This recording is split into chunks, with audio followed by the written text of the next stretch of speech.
Hey everybody, it's me, Angela Walters. Thank you so much for joining me for another live chat. I have to say I'm really enjoying these, although I do get a little nervous right before it starts that technical issues will show up. So hopefully we go nice and smoothly. Thanks for being flexible with the rescheduling. We had quite the storm here yesterday and it knocked out the power for a while, so that was a lot of fun. And so I'm glad we were able to reschedule it. The internet was actually out today too, and I thought, oh, I don't want to reschedule it twice. So I'm so grateful that it's worked out and that we can chat a little bit about the last two videos in the challenges. So what we've done now is we've kind of switched from those serpentine lines and we've went towards those echoes and the plumes. So we're kind of continuing to build off the previous stuff, continuing to kind of, really examine what we can do with this shape. So the plume feather, well, in this chat, I'm going to show you pictures of some examples of plume feathers on actual quilts, and then we're going to see a little bit more about echoing. I'm going to do some troubleshooting if you're trying ruler work, and then I'll kind of skim through the questions and answer the ones that I can. I'll also touch on thread colors and design placement as well. So we're going to cover a lot in this next half an hour, so hopefully you're cozy and comfy and ready to get started. First of all, the plume feather is a beautiful motif shape that we saw the tutorial for 2 weeks ago. I love the plume feather when I want something a little more masculine on my quilts, or not masculine, I guess, but not so curvy as a feather. It has a pointy kind of look. It's a little different, and it's perfect for those irregular shapes. And I guess a diamond isn't an irregular shape, but it's perfect for those shapes that have really pointy points, or it's just kind of not suitable for a feather or a different design. When we work through the pictures, I'm going to show you some examples of them on actual quilts, but one thing I'm realizing is that I don't use this design near enough, or at least I don't take enough pictures of it. So I was having trouble coming up with some good pictures to show you on actual quilts, but it is a great one. It's a great design. But here's the thing about the plume feather, you have to kind of think of it almost as a motif. Since it starts at one point, it goes up to the top and it fills in the area, it's kind of defined, it fills that defined area. So it's not perfect for a border, it's not really repetitive. Of course, I'm sure we can figure out how to make that work. Unlike a feather, which can be a border design or it can be a motif. So when you're looking at places to use the plume feather, think motifs, think blocks, think those shapes that maybe you don't quite work out well for curvier other designs. So let's go to the pictures and we'll talk through that. Here we go. So the plume feather, which we talked about, we already kind of touched a little bit on echoing within this video because I kind of wanted to show how we can use echoing to make shapes or areas smaller and easier to quilt. When you're working with a smaller throated machine or you're just not comfortable with those big, expansive kind of designs, use echoing to kind of shrink them down and make them the shape that you want to quilt. So we saw how I added the first echoes around the outside, and then we saw how I did a little bit of dot-to-dot quilting, and then quilted my plume feather inside of it. I think when you can make quilting so much easier, so much more efficient for you, it's going to be more enjoyable, in my opinion. So this is kind of what we worked on. All right, so the plume feather, like I said, fills those kind of shapes that we're not used to seeing. So this is like a hexagon, a stretched out hexagon, and it's not the best picture, but you can kind of see how I have that plume and those serpentine lines are really going to extend out into the edge. Now this is where we're really getting comfortable with working through those irregular sides, or we're not working within a straight rectangle shape. We're going to go all the way out, and then we're going to echo our way all the way back down. And so sometimes that's going to feel a little weird depending on if it's a longer stretch over here or if it's a shorter stretch, but just kind of look ahead of where you're going, get to that point, and then swing back down. Now, the plume feather is kind of different, right? Because the serpentine line, I wanted you to run that right into the edge. I said, oh, we're going to put that serpentine line right into the seam. But for this one, I'm stopping just short because I want to be able to see that point. I want it to look like a fern. Or some kind of leaf shape. So this might be a great option if you're struggling with hitting that side perfectly like you want to. Another troubleshooting thing that I didn't really get to in the video is that when I come down into that spine, right, I really want that serpentine line to come in and merge into the spine, and ideally in a perfect world, they would kind of line up, they'd run into each other. So on this side, I kind of ran it into the seam like I'm supposed to, or ran it into the line like I'm supposed to. Over here, I kind of stopped short. Well, I might have been in a rush, I might have just missed it, but here's the thing, if you're having trouble hitting that line perfectly, if you're not, you're constantly going short or crossing over, I think it's better to stop short than to cross over. So you could even just not touch it at all. Still quilt it as though it's merging into that line, but you can still stop it just a little short and come back up. It's not about, what mistakes, or if you're gonna make a mistake, it's how do we make the mistake that looks the least noticeable. So if you're having trouble hitting that first kind of spine, seam line right there, stopping short will really, really help you out there. Okay, so this is the Pancakes quilt by Tulip Pink. This is an older quilt. It's the Plume fabric line, and this is one of the first quilts that I started playing around with this design. Another thing I want to show you is, you notice when I did the plume feather in the video, I quilted my swirl and then I came back out to the point, right? I really extended it out to give it that kind of peacock kind of look, and I didn't do it here. So I went into my swirl, I came back out, but instead of going up to the top, I just went right into my first little fern. So the reason is I didn't have any room up here. I started my swirl not too late, but it just ended up a little high, but that's fine. I just came back out and then just continued on. So don't stress out about whether it has a point at the top or even which side of the point you come down. Just make sure the whole block is filled in as much as possible. And I'm sure that's, something you've heard me say a million times up to this point. But if everything is filled in, all you're gonna see is that beautiful texture and you're not gonna notice any imperfections. Now let's look at another Tulip Pink quilt. This is more recent, and again, it's a perfect example of the plume feather in those areas where I have really tight spots and some wider areas, and I'm doing everything the same, quilting my little swirl, but this time, since it's so narrow, I really had to extend it all the way up into that point to fill it in, and that's okay. I'm just gonna have a skinnier, pointier plume feather. It's totally fine. Again, I'm just going to fill in the area and then moving on. So then continuing quilting those little serpentine, plumes, ferns, whatever you want to call them, and then doing the same on the other side. This is the perfect example of where to use this design. This is a stretched out triangle. I can't remember exactly how tall it was, but it was pretty tall.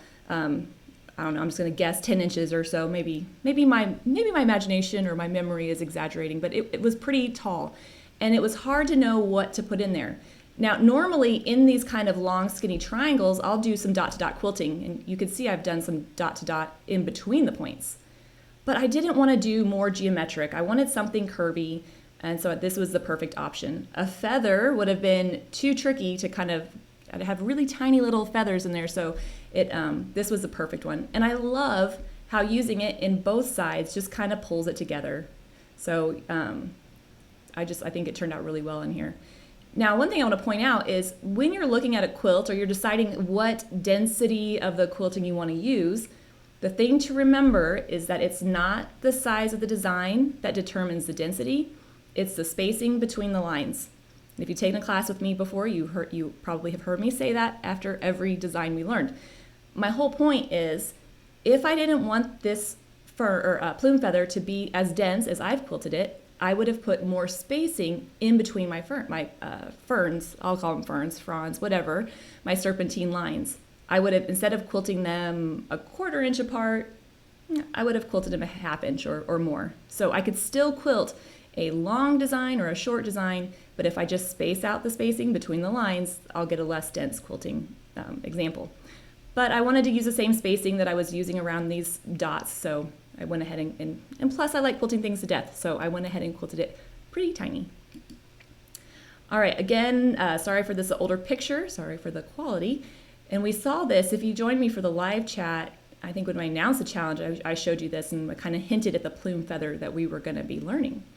Now, in the challenge panel that we're working through, we're quilting those those spines, that kind of center of our plume feather, fairly straight. Now, I love a little bit of curve to my plume feather. In fact, you know what I'm gonna go back. Let's see if I can mess things up. Okay, so even though this triangle is pretty straight up. I still have a nice curve to my spine. And the reason I do that is A, I like how it looks, so there you go. And then B, I also think it just helps hide a little bit more imperfections. If I do a perfectly straight spine, I feel like it's a little bit more noticeable if I don't hit that spine quite right. Now, maybe you want that look, maybe you want that, very kind of geometric shape, but in general, I prefer a little bit more of a wave or curve to it. So if we go back now and look at the picture I just saw, this one is really curving, right? It's kind of has almost a hill right there in the center. The reason I'm quilting it that way is that when we get to this wider area, the widest point of that triangle, I'm trying to put that spine somewhere in the middle of that area so that I don't have some really tiny ones or really long ones. And it's probably not for the reason you might think. I'm not worried about symmetry. That's fine. I mean, it looks good even if one side is smaller than the other. I just know that it's a little bit easier to quilt them when they're not super tiny or super long. So splitting the difference or putting that spine right in the center makes it a little bit easier for me. So that's the only reason. But I put this in here so I want to show you that you can bend it around or, move it in the direction that you need it to go depending on the effect that you're going for. And then just fill in those serpentine lines. Now, the more exaggerated that curve, the weirder those serpentine lines are going to feel to quilt. Because what I'm going to have to do is, as I'm working my way back down, I'm going to have to extend it all the way, and then I'm going to echo my way back down, and I'm going to I feel like I'm going to be quilting a long time, and then finally get to that point. Again, I'm just going to keep going.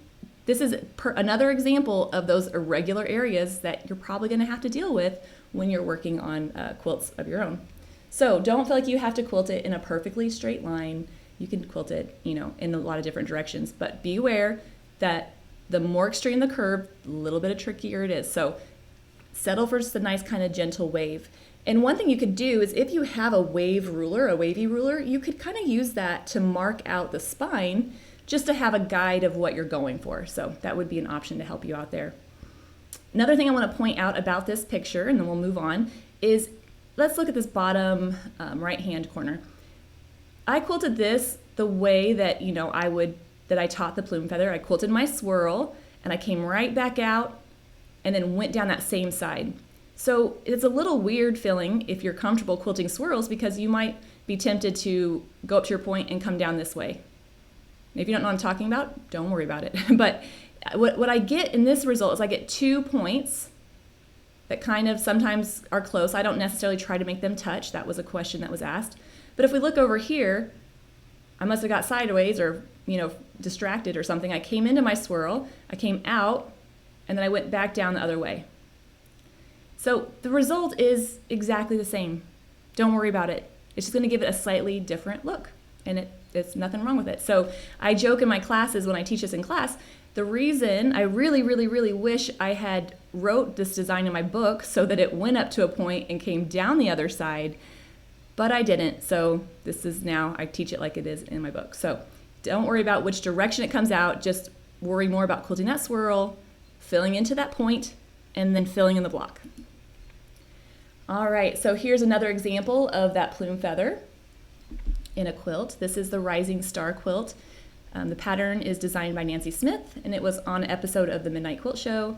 And there's those plume feathers right there. Again, perfect example, those diamonds, those kind of stretched out spaces. And in it, I'm quilting them so that they all radiate from this purple star. So since it's a motif, and I should stop and say, you should never point out your mistakes, or you shouldn't, feel like you did something wrong, but I'm going to point out what I would have done differently, if that helps you out at all. Since this design is a motif, right, it kind of has a top and a bottom. This is the bottom and this is the top, and that's most people, when you look at it, that's what you see. And I wanted all those bottoms to all those lines to come towards this purple star. That was my favorite because I was using purple thread. I had just, decided I was going to use purple. It might be just because the purple thread was the closest. I don't know. But what happens is, as you put all these purple stars around, then you get this other motif, this other star, where the plume feathers seem like they're upside down. or they're going in different directions. I'm not even sure what's going on. I think that one is flipped. Anywho, so you got to think about that secondary pattern when you're working with a design that's directional. Now, if you're like, hold on, I'm still trying to like not pee my pants and quilt at the same time, don't even worry about it. But directional motifs kind of put another thing to think about. So just, it definitely is a directional design. All right, so let's look at a pre-quilted quilt. Sometimes it's hard to imagine a quilt quilted any other way when you can already see it finished. So one time I was smart enough to take a picture of a quilt before I quilted it, and this quilt is a stunner. This is by Judy Niemeyer. I'm sorry I don't remember the name of it. I probably can look it up. She does some amazing stuff, and I love quilting her quilts. Even though it's paper pieced, no bulky seams, it's a dream. And there's always a lot of nice negative space in the quilts that she gives me. But when I'm looking at this, I was kind of looking at these little areas, these little petals or shapes that come out of here, and I couldn't think what to quilt. That is definitely an irregular area. Well, I'm thinking a plume feather. This quilt pattern has a lot of points. It has a lot of, geometric going on, and so I thought it would be a good fit. So let me show you what it looks like in that little area. So using echoing here, I wasn't using echoing to necessarily make this space smaller. That wasn't a problem. But echoing can also be used to highlight an area. You're kind of putting parentheses around it. You're kind of like saying, hey, this is pretty cool right here. I want to kind of echo this shape. And then quilting my plume feather. But the reason I'm including it in here is I want to show you that even though it's not a flat bottom, it doesn't have just a one flat side, it extends out past there. So as I'm quilting it, I'm quilting my serpentine lines. Once I reach the bottom of my spine, and I have nowhere else to go on the spine, but I still have this area to fill in, I'm going to come back to the bottom and just extend it out and fill in that space. It's almost like turning a corner, right? How we get to that corner and we pivot. So you can fit this in some really different areas. So don't feel like you have to only use it in diamonds or only in triangles. You can definitely put it some other places. And the last little one, this is from Shape by Shape 2. I want to show you there are some different variations you could do with this. I know it's a little picture, the quality is not the best, but this is the same way we did the plume feather. The only difference is I'm echoing the side of the block and then kind of coming down. So I'm giving it more of a rectangular shape, kind of chopping off that point, so to speak. And you might be thinking, hey, I'm already doing that. Maybe not intentionally, but now you can say you're doing it intentionally and it'll look good. So you can get a little bit of a different look or add some echoing to it. You can also leave out that swirl at the top altogether. So that was another example. I couldn't find a picture of it. But you could just leave out that swirl, go right to your point, and then put your serpentine lines on both sides. All right, so that was the plume feather, and we had some perfect areas to practice that. I'm going to tell you, one of my favorite things about being able to design the panels for these challenges is I can put exactly what I want you to practice or give you the area or the space that I know will give you the best chance for success. So anyway, we had some perfect examples to try our plume feathers and also those irregular spaces, shapes to fill in.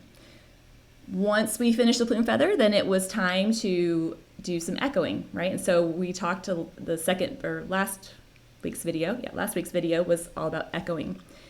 And I've already kind of hinted, right? I've already said you can use echoing to make the space smaller. You can use echoing to change the shape, to highlight an area, but you can also use it to make a secondary design. So on the challenge panel that we're working through, I love how the color right here just kind of makes this secondary shape.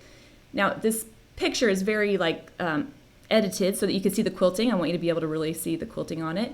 So it's not quite this color in real life, but I love how if you just echo one side of the block, it helps kind of establish that shape. It shows us what I think we should be looking at.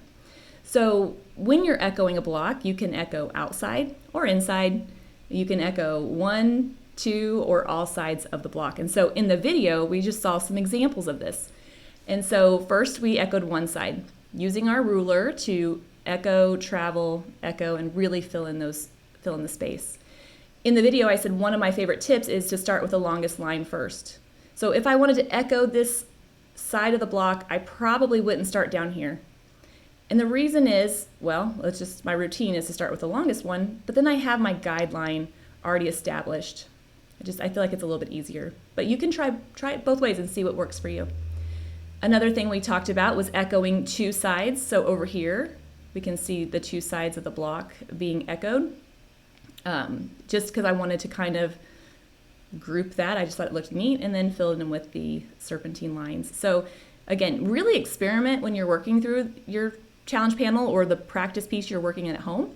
Really experiment with all those different effects and see which ones you like.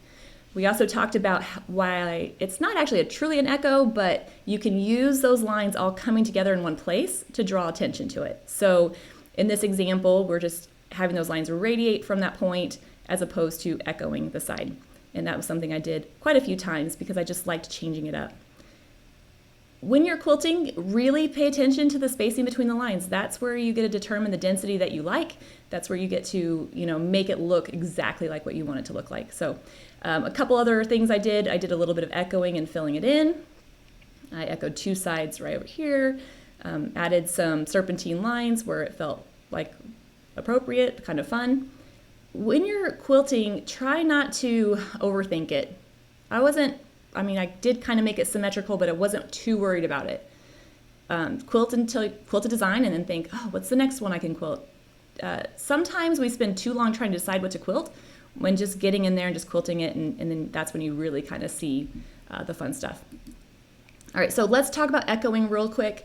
Echoing, again, great way to highlight areas. So it doesn't have to just be straight lines. I know we've seen this before in our live chats, but I just love how this picture looks because it shows how echoing is going to highlight the most important part, which is this block right here. So this is Tula Pink's quilt. If the most important part of this block was this corner right here, the gray, I would not be echoing this side, right? I would be echoing these two corners to highlight that space. Or if I didn't want to group them together, if I wanted a certain block to stand out more than the other, then echoing those two sides would do it as well, because it would kind of be like the brackets or the parentheses on both sides saying, hey, you should look right here. This is my favorite fabric or my favorite, whatever. And again, serpentine lines for those busier fabrics, I love it because it just has a nice texture, doesn't take away too much from the beautiful design. This is a quilt by Julie Herman from her book Alphabet Soup. And again, using echoing outside of the block. So we've seen echoing inside and outside. What I'm doing here is helping separate it from the filler a little bit. If you're doing a lot of filler quilting or it's pretty dense, giving an echo line will kind of just help it space it out a little bit so that it doesn't overwhelm the block or the most important thing. And in this particular example, the most important thing were the letters that she had pieced. As much as she loves me and loves my quilting, that's not the most important thing. The most important thing is her beautiful piecing. And one more example, which I think we've seen, again, another perfect example of echoing outside the block to separate it from the filler. So if you have a favorite fabric or a favorite block, echoing is going to be awesome for that. And this quilt by Tula Reject, I can't remember if we've seen this one before, but again, a great example of echoing. And if we look closer, these are actually quilted lines. They're not designed. This was a solid shot cotton on both, but echoing the sides to kind of show the dimension, to kind of give it a little bit more detail. So really, echoing is one of those little finishing touches that's going to make it look great. Okay, are you guys tired of hearing me talk yet? Hopefully not. Got a little bit more to talk about. One of the questions that came up a lot was thread color. Which thread color should you use? So I'll share what I used, and you can run with that. You can change it. You can do whatever you want. Thread color is such a personal thing. Not personal, but it's a objective thing. If you think it looks good, do it. So in the light purple parts of the quilt, I used the purple thread in the kit. I'm talking about the coordinating thread kit that some people got. I liked the light purple because it came out, looked beautiful. So in all the purple areas, I'm using that.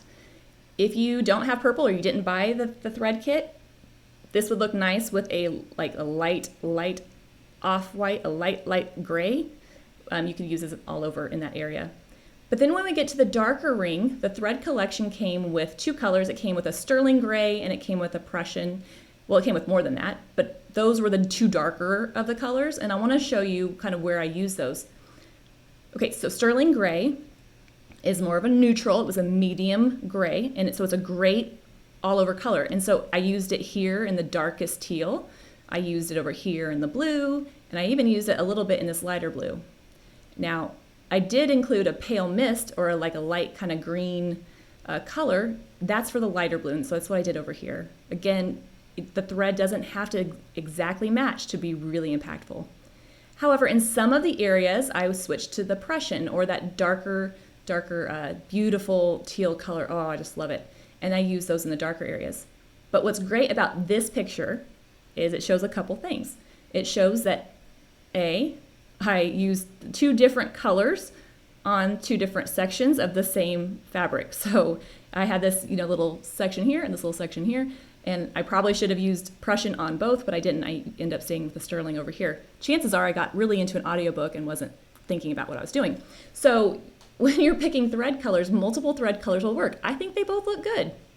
I like them both. So you can kind of play around with that and see what you like. So in the darker rings, I used the medium darker gray and then a teal, and then I used bone, which is like a beautiful shade of white. I don't know, it's hard to explain, but beautiful, and then pale mist of fine light green in here just to give it a little bit of a pop. So thread color, hopefully that will help you see where to place the threads. But again, if it looks good, use it, have fun with it. So, wow, I talked for a long time. Sorry about that.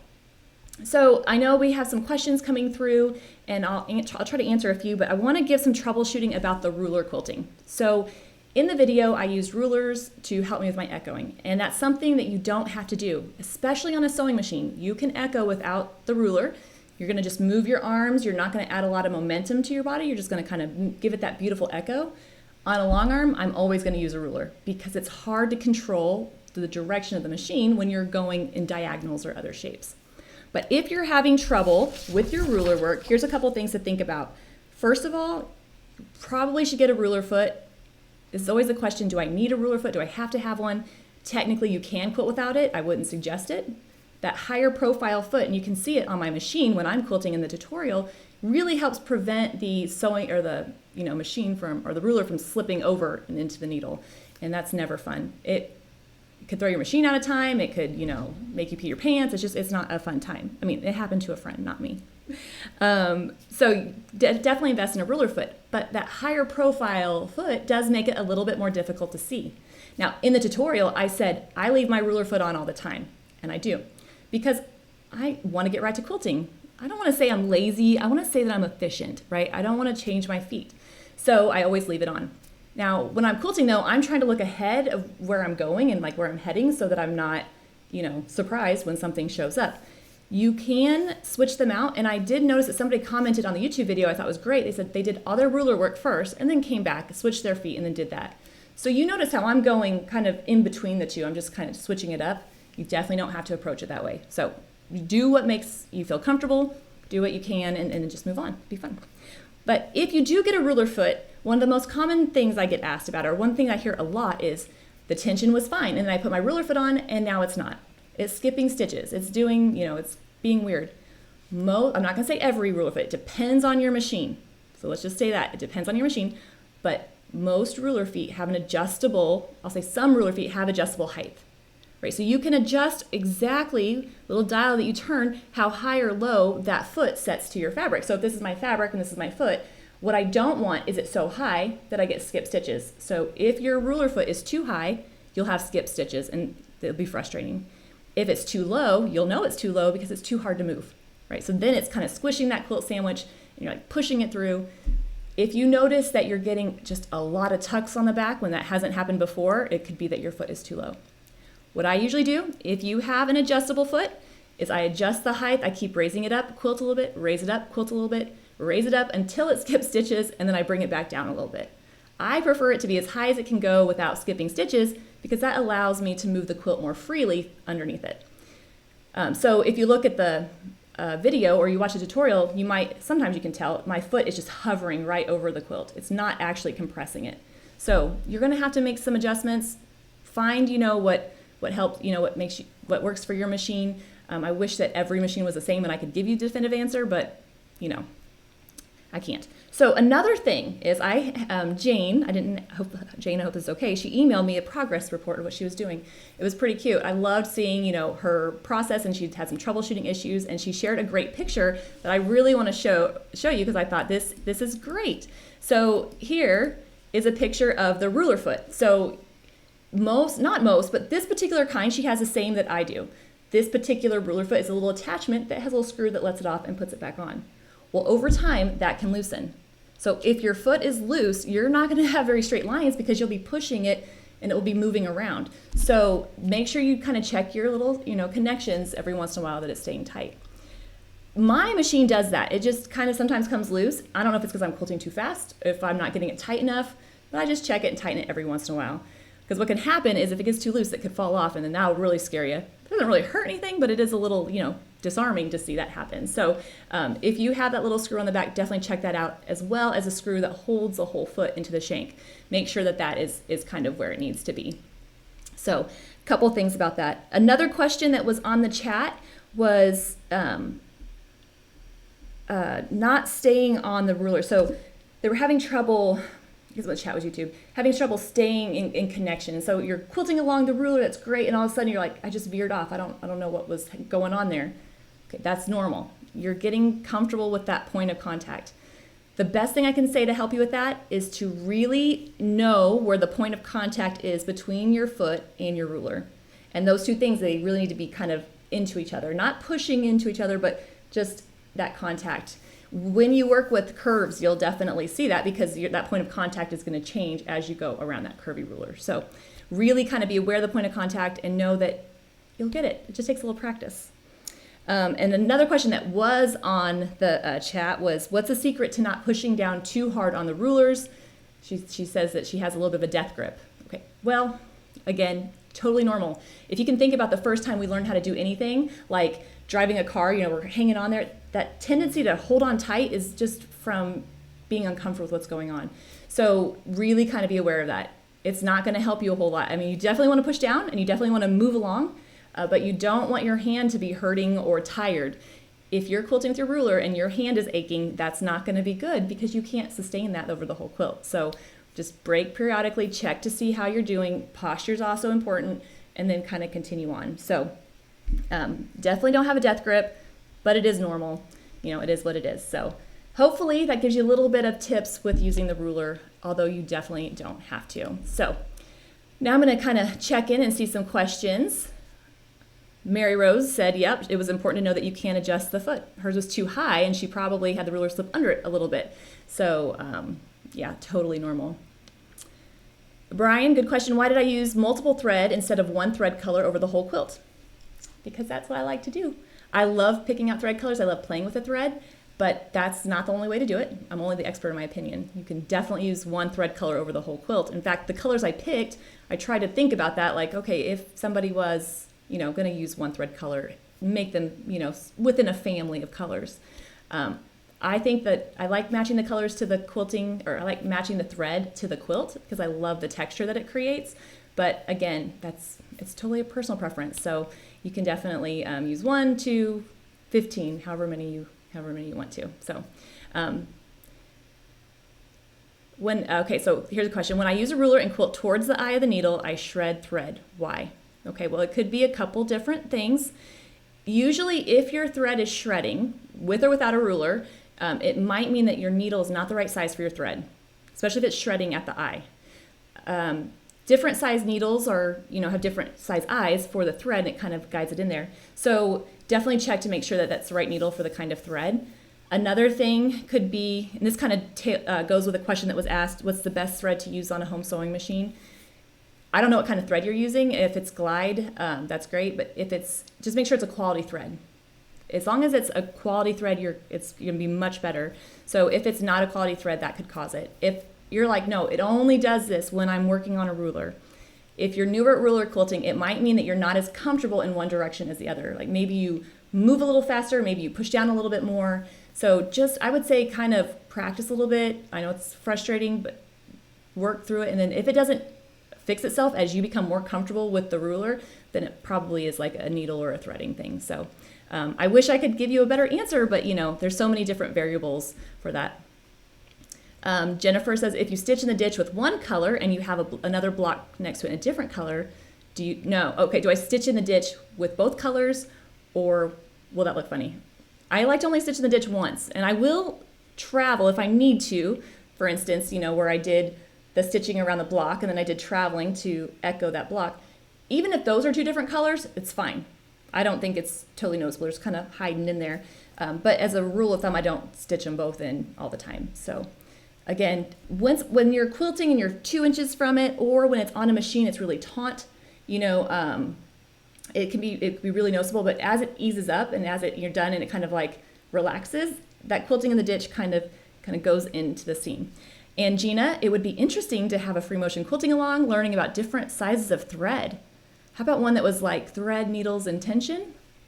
We might have to do that. I'm going to be doing that soon in an upcoming challenge. It's going to be a lot of fun. Okay.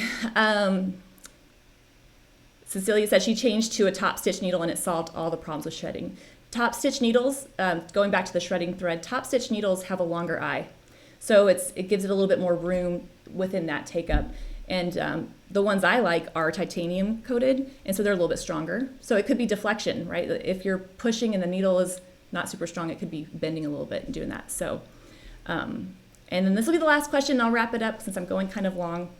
What can I say? I like chatting with y'all. Lois, how do you know what size needle to use with what size of thread? Well, you can look on two places. You can look on the thread. Some manufacturers will tell you on their thread, on the cone of thread, or on their website. Or you can look at the needles. So it depends on long arm versus sewing machine, but most needles will tell you, you'll have a little chart. So I'll put a link to it in the description box below, or the description box of the video when I'm done. But the thing is, I don't want to get too much into this detail, but the weight of threads isn't consistent across brands. So you're going to check the brand and see what they suggest. So with Glide, if you're using Glide, it's a 40 weight, which could be thicker or thinner than other 40 weight threads of different brands. I use an 80-12 or a 90-14. So that's two different sizes. What am I talking about? Well, there's like a little bit of an overlap, right? So for instance, on a long arm, a size 18 needle might do 40, 50, or 60 weight. And a size 16 might do a 30 or 40 weight. I don't know, that's not right. I'm not good with numbers, I'm just throwing them out. So if you're shredding and you're using an 80, then I would get a 90, maybe get just a little bit bigger. But you don't want to just put the biggest eye needle on the machine and think, well, it'll be fine, any thread can work in it, because there's actually a groove in the front that the thread has to be held into. So again, we'll save that for another challenge. So hopefully a lot of information, and hopefully you are doing well. I will say that this week's challenge, when I did the video, I was like, your challenge is to quilt a big section of the quilt. I know that this homework has been pretty small up to this point, but I know you can do it. Just work through it. It's going to be a lot of fun. And really, it's from that practice, that doing it repetitively, that will really help you nail it. Okay, if you have questions after the chat is over, you can go to the video because it won't be live anymore, and then you can leave it in the comments and definitely ask questions there, or you can go to the Facebook group. And Pam said, I hope your store is opening soon. It's open today. So Clay County, which is where we're located at, the shelter at home, shelter in place was lifted, and we are open. So it just makes my heart so happy. Anyway, I hope wherever you are, whether it's home or work or wherever, I hope you're staying safe and doing well. And I'll see you later this week with another video where we're going to do serpentine lines as filler. So it's going to be a great time. Have a great day and happy quilting.